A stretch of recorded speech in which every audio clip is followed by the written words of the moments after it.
vida se fez mais bonita quando você chegou.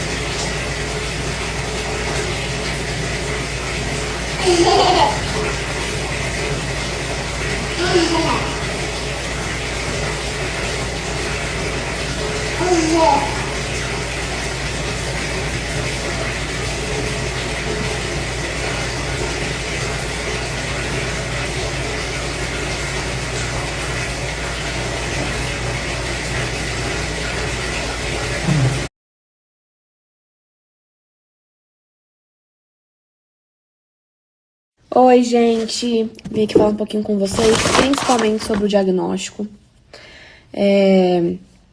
Quando eu tava vivendo tudo no turbilhão, eu achava que assim que eu chegasse em casa com o Ravi, eu ia querer fazer um vídeo longo, explicar pra vocês o diagnóstico e até um alerta pras mães, tudo, no feed.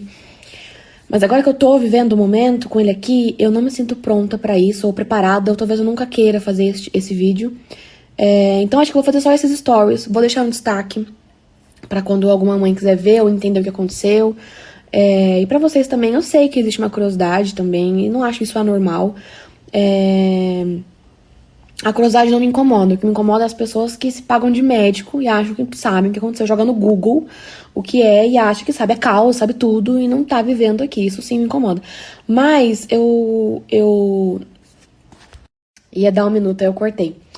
Eu tô vivendo um estresse pós-traumático. Eu faço terapia, eu tô passando psicólogo, enfim, tudo.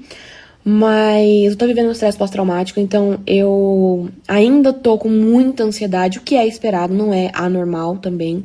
Então o Ravi tá ótimo, o Ravi tá bem em casa, tá mamando bem, mas eu ainda não tô bem, né? Eu ainda não consigo dormir, eu não consigo comer, eu emagreci mais de 10 quilos, ainda tá bem difícil pra mim, porque eu ainda tenho muito medo. Eu jurava que eu não ia chorar, que saco. Eu tenho muito medo ainda de acontecer alguma coisa. Eu tô com um alerta em excesso. Olho qualquer coisa. Se ele faz um ano, eu já acho que é alguma coisa por tudo que eu passei. É um pouco mais assustador que o normal, mas vai passar. Ainda tá dentro do esperado, do que eu poderia sentir. Então eu tô vivendo um estresse pós-traumático com medo de viver isso de novo. E logo vai passar, né? O hospital, o Einstein, ele, com nossa autorização, claro, publicou uma nota, né, um comunicado de alta, de assessoria, enfim, e falou que o diagnóstico foi enterocolite. E realmente ele teve um quadro de enterocolite. E eles publicaram com nossa autorização, como eu disse. E assim, muita gente falou, nossa, mas não era raro? Então, a gente sempre falou com muita clareza, é raro para a idade dele, né? Enterocolite é muito rara para bebês a termo, bebês recém-nascidos que nasceram no tempo esperado. Para bebês prematuros não é raro, mas para a idade dele é raro.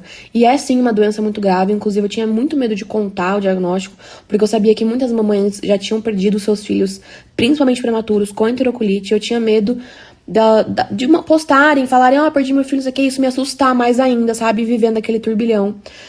Que é a enterocolite necrosante, né? Que muitos bebês passam, muitas mães já viveram isso e pode virar um caso cirúrgico, perfurar o intestino, enfim. O caso do Ravi não foi necrosante porque não necrosou. Graças a Deus, ele nunca chegou ao ponto de precisar de uma cirurgia, não perfurou o intestino, mas ele teve muitas complicações dentro da enterocolite que são graves.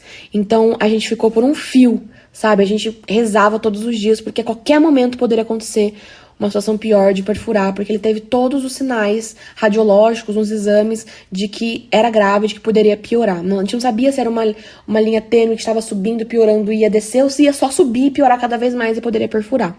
Então foi muito assustador. Li também algumas pessoas que jogam no Google e acham que o Google diz tudo. Nossa, mas poderia ser falta de oxigênio do parto que causou isso nele.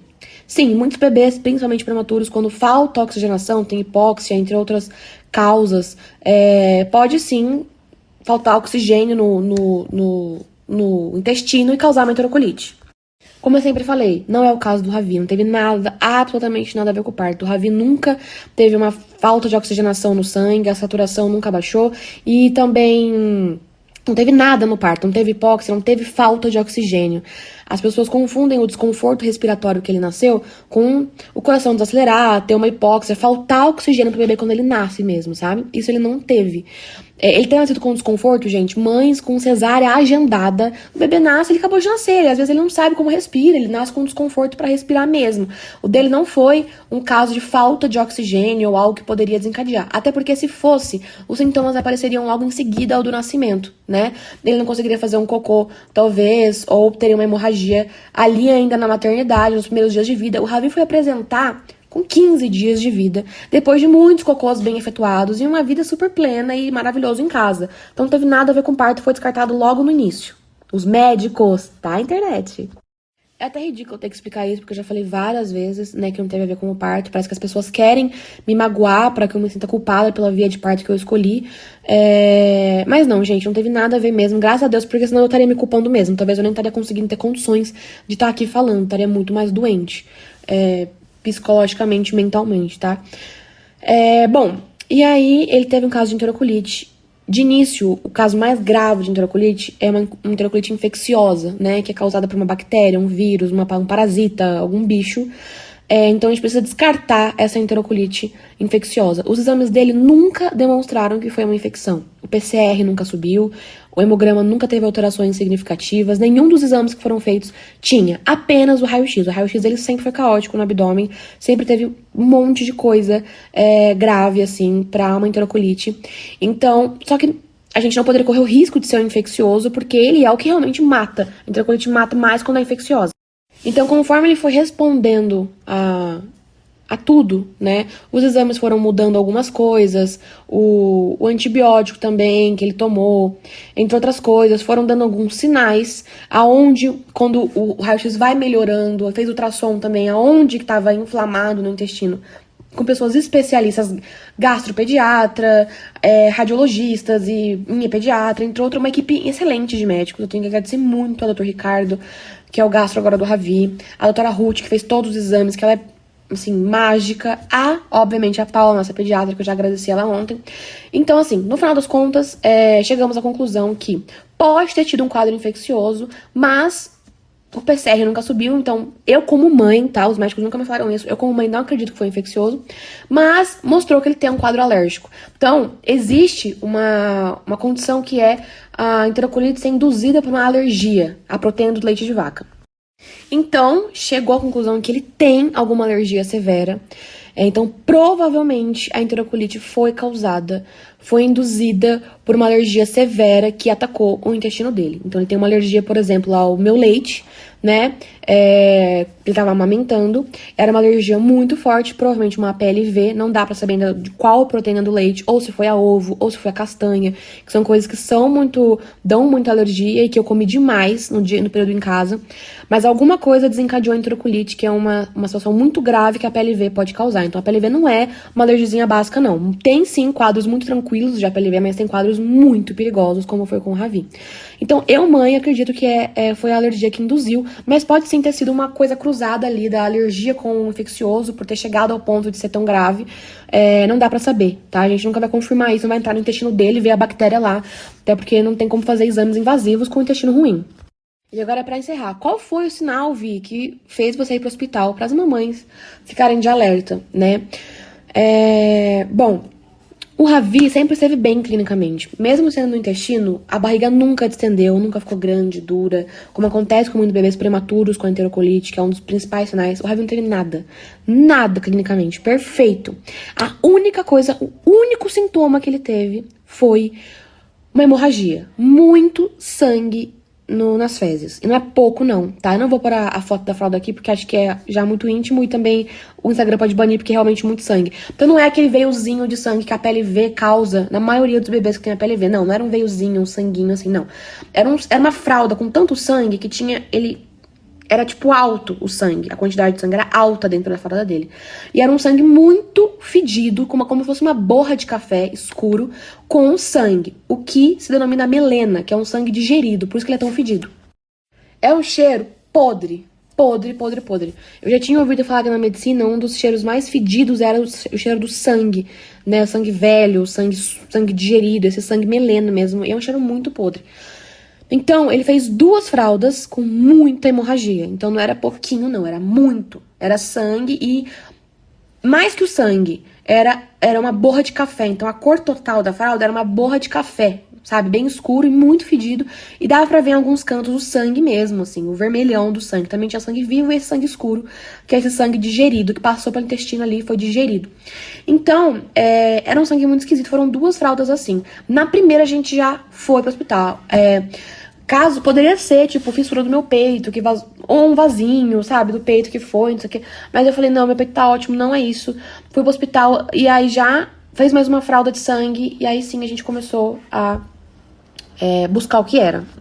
Tanto que teve várias suspeitas, tá, gente? Teve suspeita de doença hemorrágica no começo do recém-nascido, que poderia ser. Teve suspeita de invaginação, intuscepção do intestino, que quando a alça entra uma na outra, depois sai, sangra muito, que é uma coisa espontânea. Teve suspeita de várias coisas, gente, várias coisas. Mas quando viu o raio-x, falou, é uma enterocolite. É uma enterocolite. Enterocolite é uma doença que mata, é uma doença muito grave e muito rara em recém-nascidos.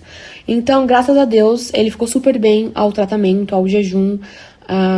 Ele estava sendo nutrido parentalmente, que é uma nutrição parental por fora, né? Não passando, não poderia usar o intestino porque ele estava machucado, inflamado. Teve que ficar uns 12 dias para a inflamação sair e voltar a se alimentar. Tá mamando bem, tá voltando a se adaptar ao que é mamar, a se alimentar, né? Claro. Mas, obviamente, eu não estou mais amamentando.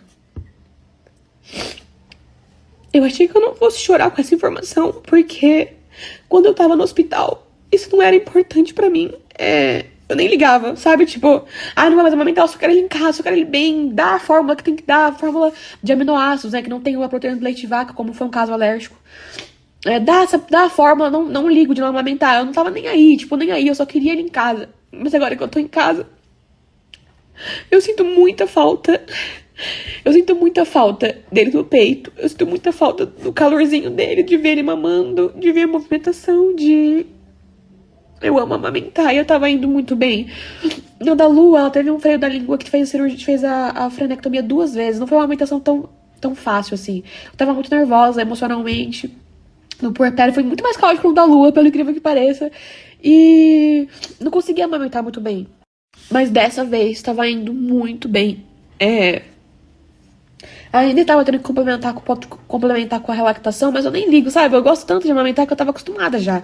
Da Lu eu amamentei 6 meses com o potinho aqui no peito, nem tchum. Mas o momento com ele no peito, era um momento de conexão muito forte. E eu acho que agora que minha ficha tá caindo, que eu não vou amamentar. Vi, mas é só tirar a proteína do leite de vaca do Ravi. Sim, eu teria essa possibilidade. Mas com ele aconteceu um caso tão grave, a alergia dele provavelmente é tão severa que eu não ia ficar em paz, sabe? Vai que sem querer eu fui no restaurante e falou que não tinha, mas tinha. Ou contaminação cruzada, gente. Uma panela que usou, que ficou um resquício, se põe uma comida minha. Pode dar contaminação cruzada. Eu nunca ia estar em paz mais com ele amamentando, sabe? Eu, assim, bato palma pras mães que conseguem fazer essa dieta e que dá certo. Mas a minha cabeça ia ficar maluca, sabe?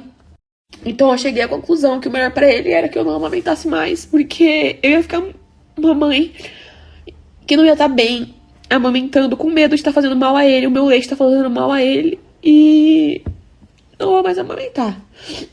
Para de ser besta, ele foi pra UTI, e realmente é algo tão pequeno perto de tudo, mas agora que tudo tá melhorando, eu acho que aí minha ficha caiu, sabe? Mas tá tudo bem, ele tá ótimo, graças a Deus, tá se recuperando.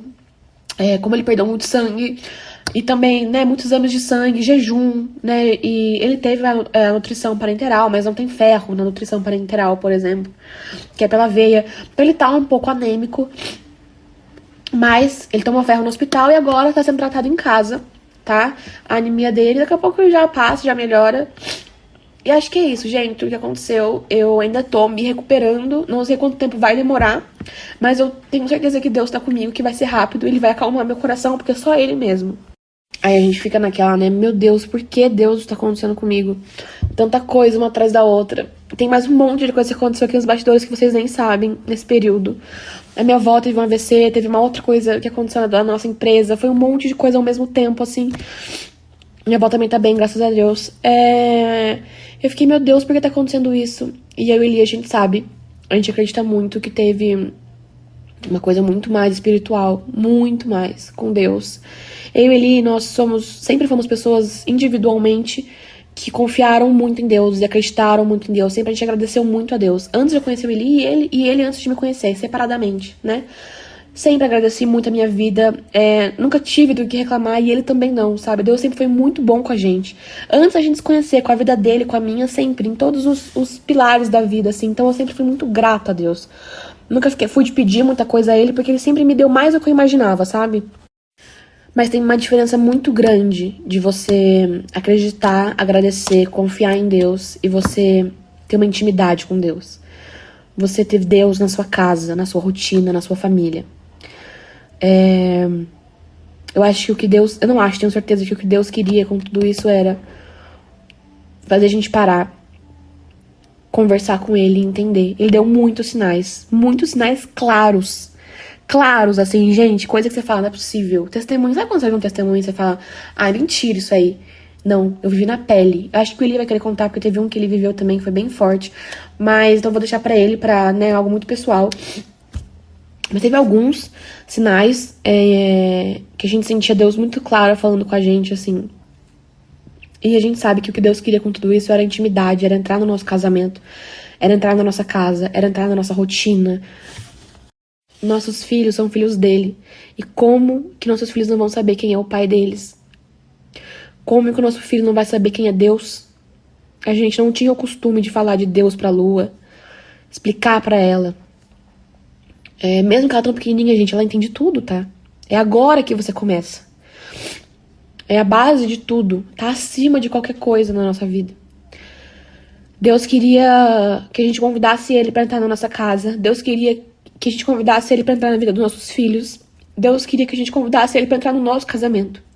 Na nossa rotina, que a gente fosse pra igreja. Inclusive, teve uma outra coisa muito louca envolvendo a igreja que aconteceu. Enfim... Depois eu comento com vocês também. E era isso que Deus queria. Deus queria que a gente confiasse plenamente nele, de calma, eu tô cuidando de tudo. Confia, confia. E ele acalmou meu coração em diversas vezes, diversos exames, várias coisas. Quem já viveu na UTI sabe que são muitos altos e baixos. Não é uma linear de, tudo maravilhoso. Né? Você não estaria num quarto, não estaria numa UTI. Então é sempre assim, acontece uma coisa, um exame pior, aí depois volta e piora, aí faz uma tentativa e dá ruim, aí você volta pra trás. Então, teve momentos que eu achei que eu ia infartar. Literalmente, era um peso, assim, as mães que já viveram UTI sabem o que eu tô falando. Era um peso no peito tão forte, era uma dor no peito tão forte, que parecia que o ar não entrava. Era uma ansiedade que o seu corpo treme. A sua mente não desliga, o seu intestino faz assim, ó, porque pelo menos cada um reage de uma forma com ansiedade. Eu não conseguia comer, eu tinha ânsia, sabe? Era muito estranho. E Deus foi o que me acalmou. Deus me acalmou em todos os momentos. Eu sentia ele falando, calma, entrega pra mim. Entrega pra mim. Não se preocupa, entrega pra mim. E foi isso que me acalmou, sabe? E agora, a única coisa que eu peço, que eu tô pedindo pra Deus, é só isso, Deus... É só agradecer, sempre agradeci pelo que ele fez pelo meu filho, por tudo, por ter livrado meu filho de ter sido uma coisa muito pior. Ele me livrou no parto de ter sido uma coisa muito pior. Ele me livrou na UTI de ter sido uma coisa muito pior comigo. Ele livrou meu filho de ter acontecido algo muito pior com ele. Ele livrou minha avó de ter sido algo muito pior. Minha avó, ela viu a morte e voltou. Então, Deus é muito bom com a gente. Às vezes a gente fica pegando só na coisa ruim, tipo, mas por que isso aconteceu comigo? Você vai entender lá na frente. Todas as tormentas da nossa vida têm um propósito. Todas têm um porquê a gente tá passando por aquilo. E se você não souber achar o seu propósito ou o ensinamento que a vida tá te dando, você só vai atrasar o propósito que Deus tem pra você. Então senta, confia nele, ora, conversa.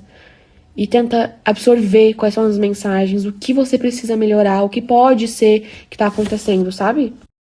E eu tenho certeza que daqui pra frente, eu nunca mais vou me esquecer o que eu passei. Eu nunca mais vou me esquecer a dor que foi. Eu nunca mais vou me esquecer o medo que eu tive. Mas Deus não quer que a gente tenha medo. Ele quer que você confie. Ele quer que você acalme o seu coração nele. Ele quer te ensinar a não ter medo. Quem confia plenamente em Deus consegue não ter medo. Eu demorei muito. Fiquei 20 dias no hospital. Talvez eu tivesse ido mais rápido. Deus teria agido mais rápido comigo. Mas pra uma pessoa controladora como eu sou, pra uma pessoa que acha que tem o controle de tudo como eu sou, foi muito demorado pra eu conseguir me livrar do medo de perder meu filho. Mas quando eu me livrei, tudo andou muito rápido. Tudo resolveu muito rápido. Desculpa estar chorando assim, gente, mas não pensem que é de tristeza. É de felicidade. Meu filho tá em casa. Meu filho tá bem. E eu tô me apegando a isso. Eu tava com muito medo de tudo e agora eu não tô mais. Eu tô confiando em Deus. Em cada etapa, em cada coisa que Deus coloca no nosso caminho. É só confiar. É só confiar. Eu tava procurando pelo em ovo, sabe? Tipo, será que isso aqui mudou? Será que ele tá mais pálido por causa da anemia? Será que... Ó essa manchinha aqui, será que é alguma coisa? Será... Depois eu fiquei, por que eu tô fazendo isso? Por que eu tô fazendo isso? Deus não tá cuidando. Deus não cuidou até agora. Não deu tudo certo. O pior já não passou. Então para. Então para. E aí eu falei, caramba. E eu acho que eu tô me dando conta agora. Eu acho que era muito importante eu expor tudo isso, porque Deus também usa a gente pra outras pessoas. Muitas mamães podem estar na UTI vivendo o que eu vivi. São muitas mães de UTI. UTI neonatal, UTI pediátrica, UTI adulta, quando o filho já é adulto. Que estão vivendo o que eu vivi, estão sem esperança, estão morrendo de medo. Não conseguem acalmar o coração e eu sei o que é isso. Nossa, eu sei, como eu sei. Meu Deus, como eu sei. E eu sei como é difícil você abrir mão. Como você se livrar disso. Como dá medo. Mas confia. Confia, acredita, ora. Foi Deus, gente. Não tem outra explicação. Foi Deus que me acalmou. Foi Deus que livrou meu filho. Foi Deus que cuidou dele desde o começo. Nenhum médico entendia como ele estava bem. Clinicamente, quando eu entrava no quarto. Com os exames dele. Nenhum médico entendia. Mas eu entendia. Deus estava ali. Segurando ele no colinho assim. Dando a mão pra ele. Eu entendia. Tem coisa que a ciência não explica, mas Deus explica. E ninguém explica Deus. E acho que é isso, gente. Expliquei tudo o que eu queria. Acho que tudo que é importante. Tudo que vale a pena é vocês entenderem o que aconteceu. Porque eu sei que é algo pessoal até, mas acho que tudo que eu falei, nada é tão pessoal assim. E acho que vai agregar pra muitas mães, pra muitas famílias, a mensagem, o que eu vivi. E também o que ele passou, né? O diagnóstico e tudo que ele passou. E acho que é isso, tá bom? Obrigada por todo o apoio, todas as orações. Gente, a oração tem poder, então não pensem que vocês não foram responsáveis também pela melhora dele. Com certeza foram, tá? Então eu agradeço assim, eu nunca vou saber agradecer porque uma mãe nunca vai saber agradecer alguém amar o filho, de verdade.